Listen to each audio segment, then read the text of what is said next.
কিয়ামত পর্যন্ত আনেওয়ালা সমস্ত উম্মতি মুহাম্মদীদের উদ্দেশ্যে আমার আল্লাহ বয়ান করলেন। যুবকেরা শুন, যে আল্লাহ পৃথিবী বানাইল, যে আল্লাহ দুনিয়া বানাইল, পরকাল বানাইল, যে যেটার মালিক, সেই মালিকে বলতেছে দুনিয়া কোনো শান্তির জায়গা নয়, দুনিয়া চিরস্থায়ী নয়, দুনিয়ার নিয়ামত কোনো নিয়ামত নয়, এর থেকে কোটি গুণ নিয়ামত আমি আল্লাহ তোর জন্য পরকালে রাখছি।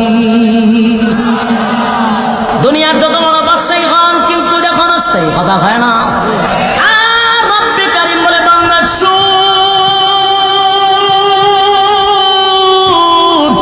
কোন রকম একটা জান্নাতি যদি জান্নাতে যায় রে, আমি আল্লাহ তার একটা রাজত্ব দিব।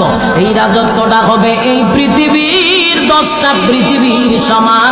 জুড়ে কোন সমান? একটা জবান বন্ধ রাখবেন না, আল্লাহু আকবার।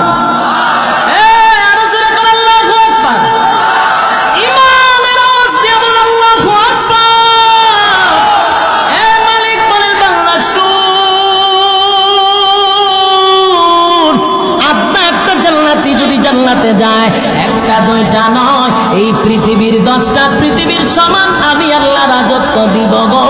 আর এমন রাজত্ব দিব, সেই রাজত্ব পাওয়ার পরে আর কোনোদিন রাজত্ব যাবে না।